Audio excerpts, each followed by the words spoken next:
tema para hoje é o testemunho divino sobre Cristo. Este é aquele que veio por meio de água e sangue, Jesus Cristo, não somente com água, mas também com a água e com o sangue. E o Espírito é o que dá testemunho, porque o Espírito é a verdade. Pois há três que dão testemunho no céu: o Pai, a Palavra e o Espírito.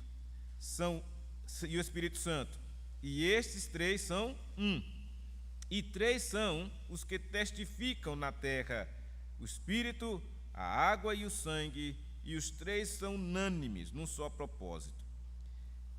Se admitimos os testemunhos dos homens, o testemunho de Deus é maior. Ora, este é o testemunho de Deus, que ele dará acerca do seu Filho. Aquele que crê no Filho de Deus tem em si o testemunho. Aquele que não dá crédito a Deus o faz mentiroso, porque não crê no testemunho que Deus dá acerca do seu Filho. E o testemunho é este: que Deus nos deu a vida eterna, e esta vida está no seu Filho. Aquele que tem o Filho tem a vida, aquele que não tem o Filho de Deus não tem a vida. Então esse é o texto, irmãos, que nós temos como objeto da mensagem desta manhã, e que é um texto muito profundo, não é, para nós. Ele toca em partes sensíveis da nossa espiritualidade, que só é possível graças à fé que nós temos em Deus. Sem essa fé, seria impossível você não somente ler, como compreender qualquer coisa dessa natureza. O que ele está se falando aí, veja, ele destaca exatamente a pessoa da Trindade: o Deus Pai, o Deus Filho, o Deus Espírito Santo. E os três, eles dão testemunho a respeito da obra de Cristo, da obra que Deus fez através de Cristo e da obra daquele que continua a apontar para esta obra de Cristo, que é o Espírito Santo. Então, aqui, na verdade, vai estar presente, através desse testemunho divino, toda a base para que você e eu entendamos o viver nosso enquanto crentes aqui na terra. Você que foi salvo pela graça, você que creu no Senhor Jesus, você que vive essa realidade espiritual, você vai compreender e vai se alegrar e vai se edificar em saber que esse Deus maravilhoso, ele mesmo dá testemunho. O próprio Jesus, o seu Espírito Santo e o próprio Deus, o Pai. Então vejam que o primeiro aspecto desse testemunho, ele faz a junção entre Jesus e o Espírito. Esse é o primeiro ponto. Ele fala daquele que veio por meio de água e sangue, Jesus Cristo. Este é aquele que veio. Então, Jesus Cristo veio por meio de água e sangue. O que ele quer dizer com isso? Os comentaristas dizem que isso aponta para o ministério de Jesus. A água apontando para o seu batismo, onde ele iniciou o seu ministério, né, nessa terra, e o sangue da sua crucificação. Então, veio Jesus por meio de água e de sangue. Jesus Cristo veio exatamente, se encarnou neste mundo. Ele se fez homem, habitou entre nós, cheio de graça e de verdade, e vimos a sua glória, glória como do unigênito do Pai. Então ele diz que Jesus veio por meio de água e de sangue, mas ele diz assim: e não somente com água, mas também com água e com sangue. Então, no que diz respeito a isto, quando Jesus recebeu o batismo de João, né? E João disse assim: não, eu não posso batizá-lo. Jesus tem que me batizar, porque não é porque Jesus estava precisando remissão de pecados que Jesus nunca pecou, mas Jesus estava exatamente ali assumindo a forma de servo. Jesus estava ali mostrando que ele veio cumprir tudo o que era necessário para depois, no sangue dele derramado na cruz, ele autenticar essa obra que ele veio fazer, de salvar o seu povo dos pecados deles. Então, o Espírito Santo, ele vai dar esse testemunho. Por quê? Ele diz: porque o Espírito é a verdade. Então vejam como as coisas começam a ficar claras. Ora, se o Espírito é a verdade, quem também é a verdade? Jesus. Ele mesmo, Jesus disse lá em João 14,6 que ele é o caminho, a verdade e a vida. E essa condição em que Jesus se encontra de ser a verdade, o caminho e a vida, é necessária para que qualquer ser humano chegue até Deus o Pai. Porque ele diz no mesmo versículo: ninguém vai ao Pai a não ser por mim. Ninguém vai. Pode tentar de todo jeito, religião A, B ou C, pode tentar de todas as formas. Vou fazer isso, vou me sacrificar de uma maneira assim, assado. Se não for por Jesus, não chega até o Pai. Então esse testemunho é muito importante, para que as pessoas entendam que esse Espírito é o que dá o testemunho, porque o Espírito é a verdade. Então está se falando do próprio Cristo. Se Jesus é a verdade, o seu Espírito também é a verdade. E aí você vai percebendo que ele vai testificar isso com o versículo 7, quando ele diz: pois há 3 que dão testemunho no céu. Quem são esses? O próprio Pai, a palavra. Quem é a palavra? Jesus, e o Espírito Santo. E aí ele diz: e esses 3 são um. Fiquem cientes disso. Os 3 são um. Então, quando houver alguém que se levanta como A para contestar essa condição da Trindade, de ser Deus, o Pai, o Filho e o Espírito Santo um, a palavra de Deus vem e rebate. É a própria palavra de Deus que rebate. Então, existem pessoas que querem negar isso. E não é só agora. Já nos tempos de João, havia um segmento, de pensamento filosófico chamado gnosticismo, naquele tempo, que negava a divindade de Jesus. Eles negavam que Jesus era Deus. Eles não aceitavam isso.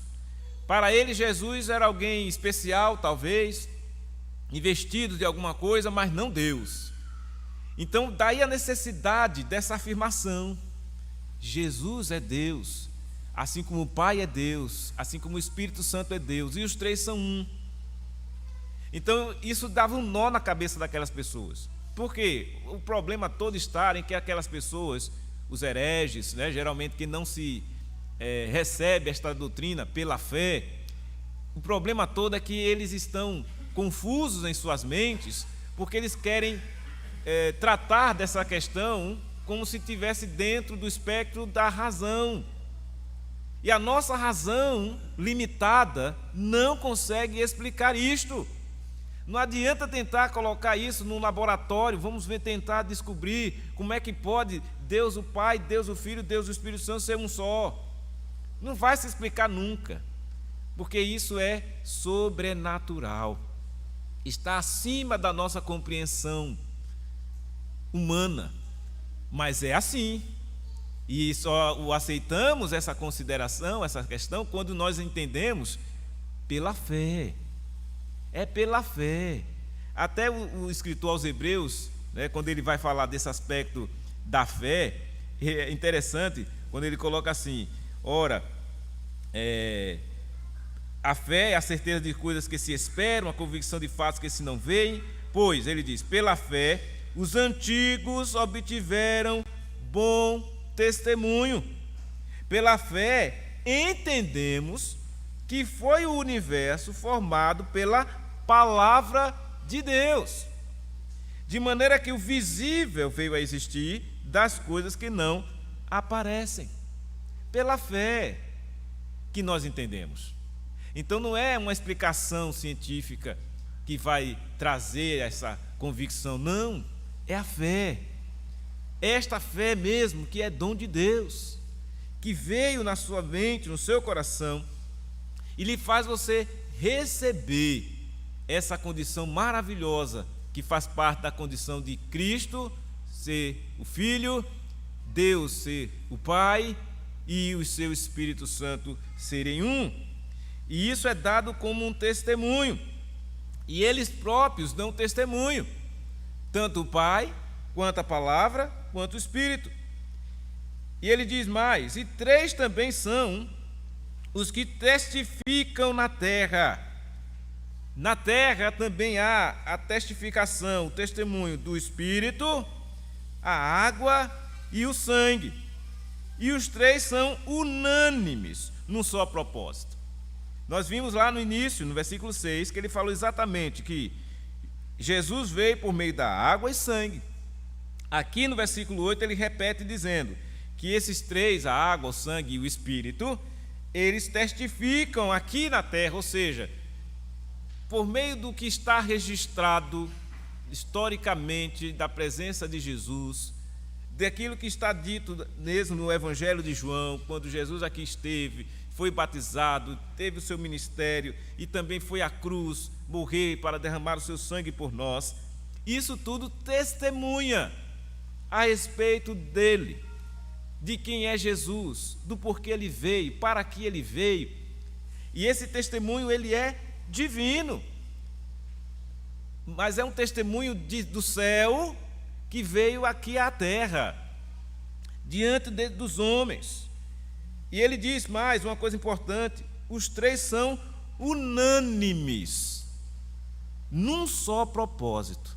Então nunca vai haver divergência entre o Pai, o Filho e o Espírito Santo. Os 3 são um.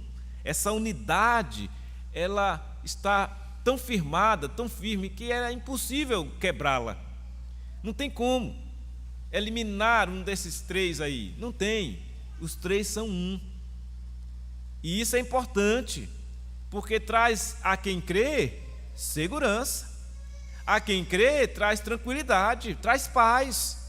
Você saber que crer num Deus vivo, verdadeiro, um Deus que é fiel às suas promessas, é fiel à sua palavra, um Deus que cumpre tudo aquilo que ele tem como propósito.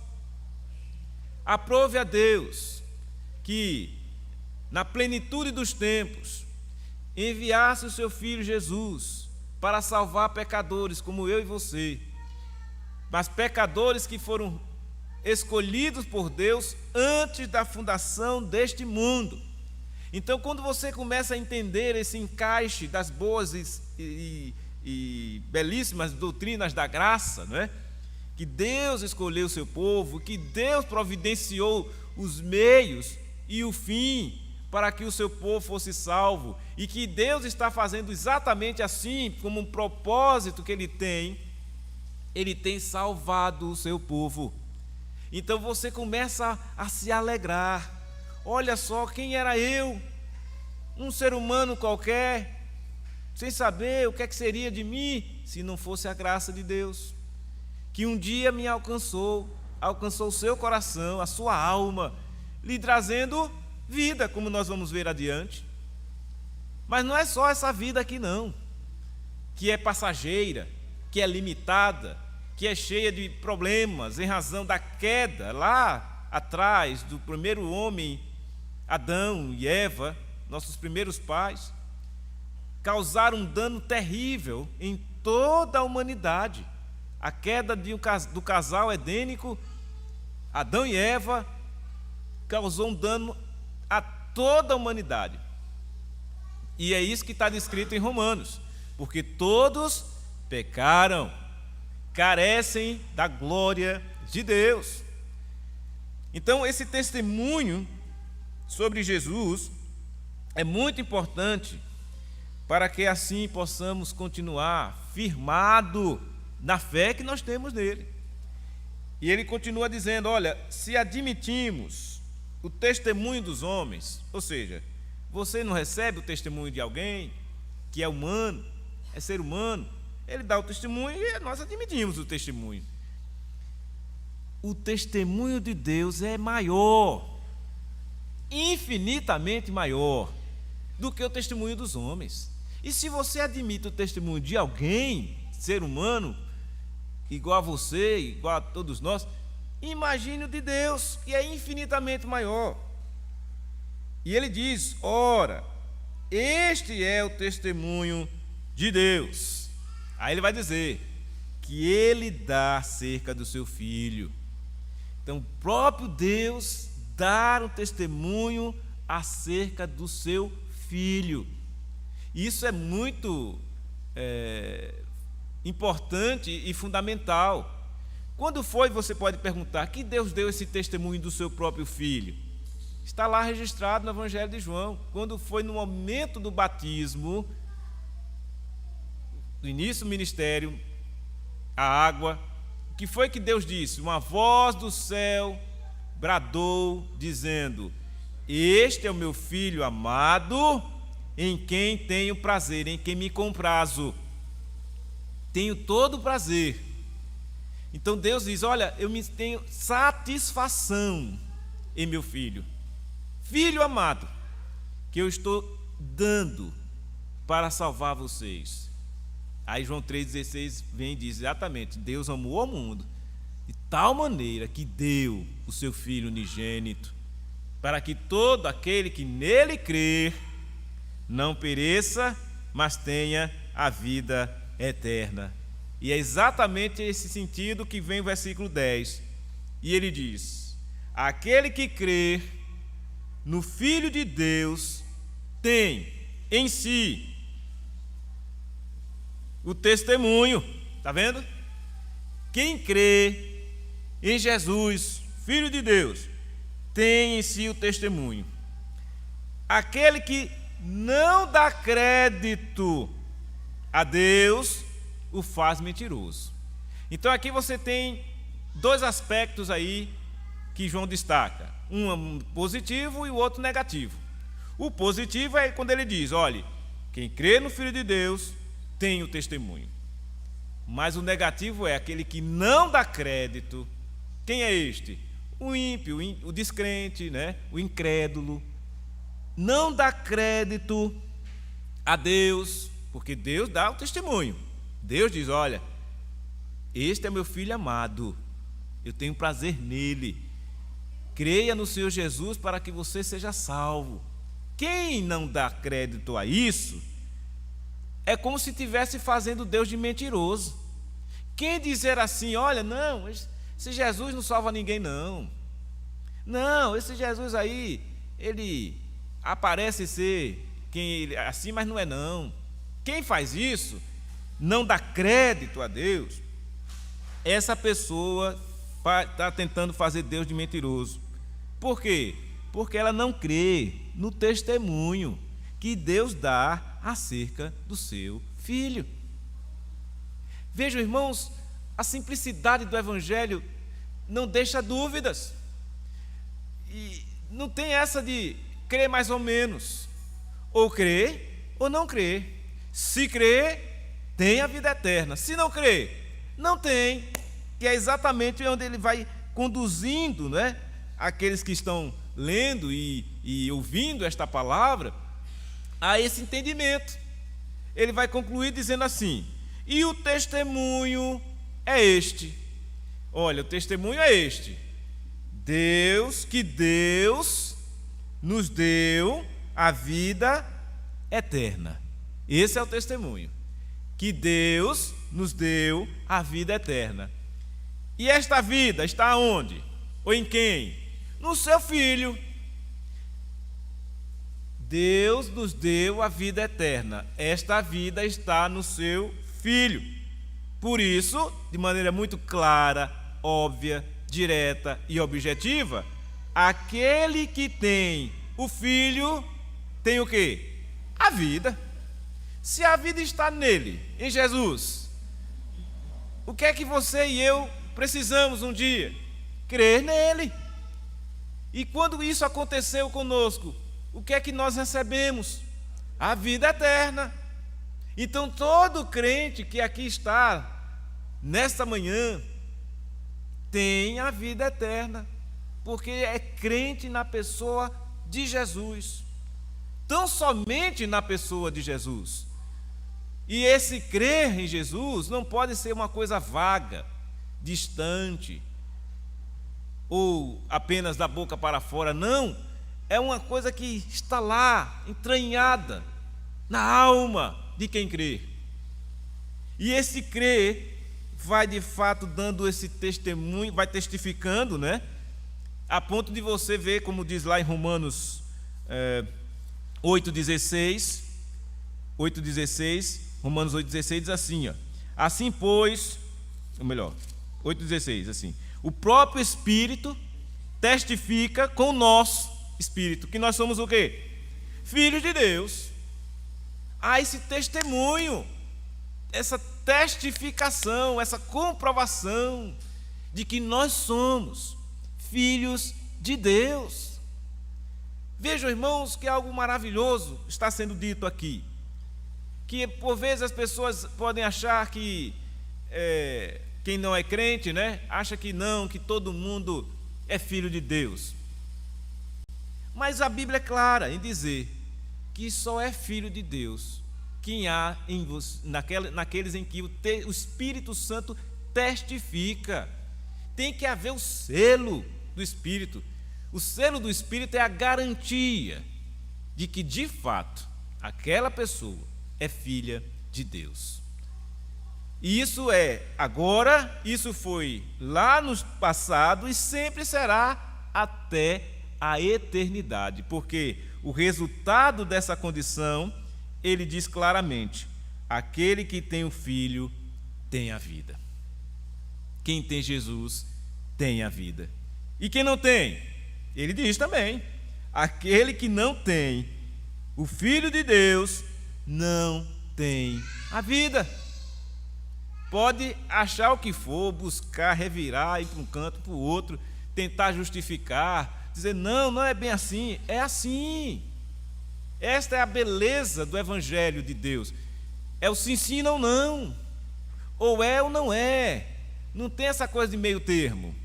O que existe é, às vezes, acontecer de alguém, entre os perdidos e os salvos, tem sempre aqueles que estão ali ainda indecisos.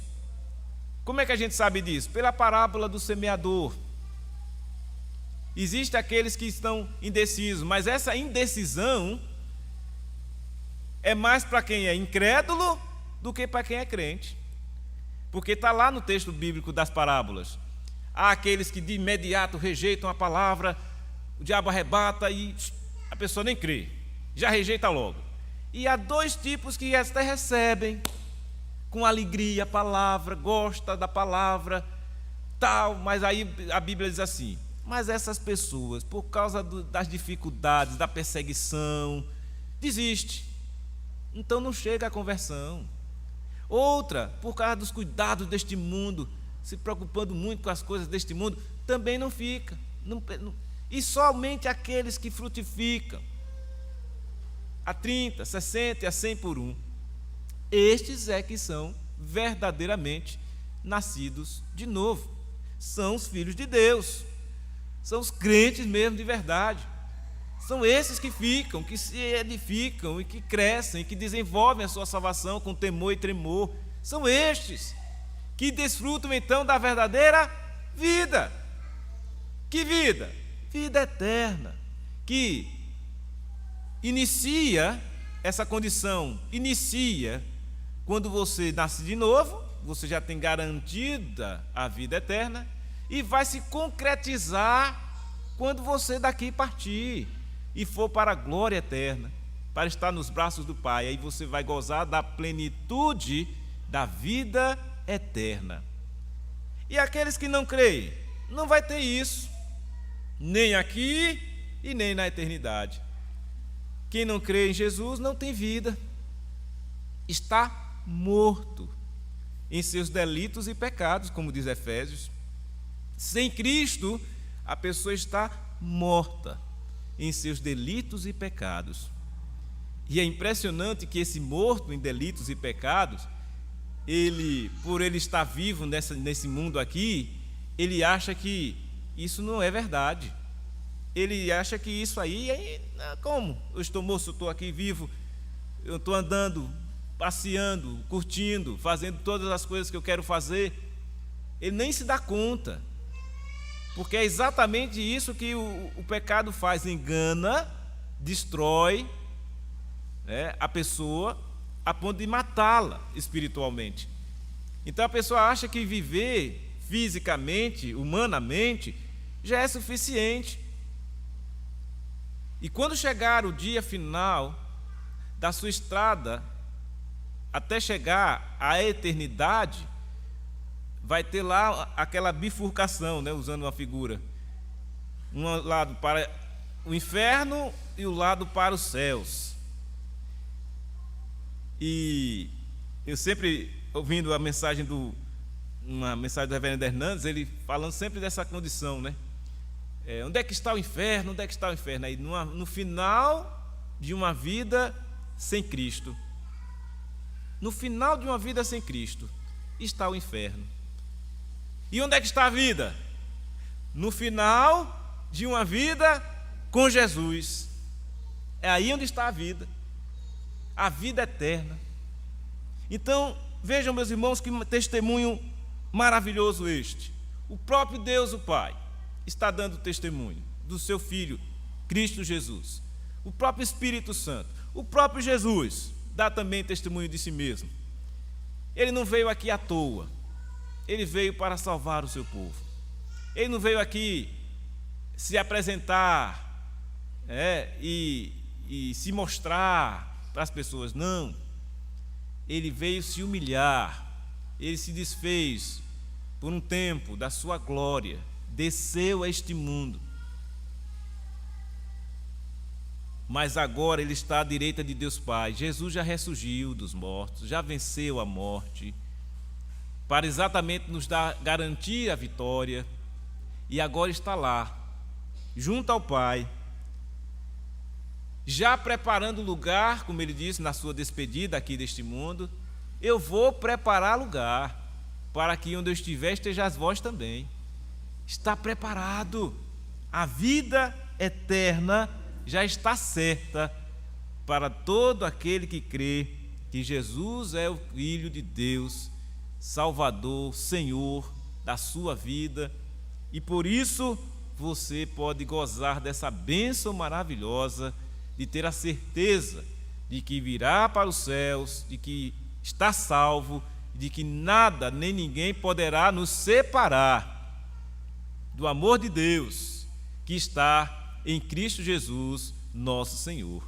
Nada poderá. Nós já estamos certos dessa coisa, dessa bênção, dessa condição que o Senhor tem preservado e reservado para todo aquele que nele crê.